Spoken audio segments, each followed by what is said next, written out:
আসসালামু আলাইকুম। কেমন আছেন সবাই? আলহামদুলিল্লাহ, আপনাদের দোয়ায় আমিও ভালো আছি। তো এই মাছগুলো কার এলাকায় কী নামে পরিচিত?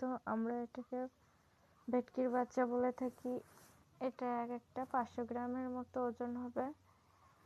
তো আজ আমি রান্না করব পটল দিয়ে মাছ ঝোল। তো পটলের তরকারি সবার কিন্তু পছন্দ হয় না, তো এভাবে পটল দিয়ে পাতলা মাছের ঝোল রান্না করে খেয়ে দেখবেন, আশা করি ভালো লাগবে। তো আমি মাছগুলো কেটে ধুয়ে লবণ হলুদ মাখিয়ে তেলে ভেজে নিলাম। ও মাছটা নরম থাকে অনেক, এটা না ভেজে রান্না করলে খুব তাড়াতাড়ি ভেঙে যায়, তার জন্য আমি মাছটা সুন্দর মতো ভেজে নিলাম। এবার কড়াইতে পরিমাণ মতো তেল দিয়ে দিলাম, দিয়ে কেটে ধুয়ে রাখা আলু পটলগুলো দিয়ে দিলাম তেলের মধ্যে।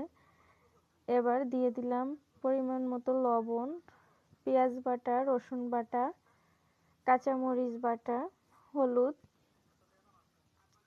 সব কিছু দিয়ে পটলটা সুন্দর মতো কষিয়ে নিতে হবে। যে কোনো তরকারি একটু কষানো হলে কিন্তু স্বাদটা বেশি হয় আমি মনে করি।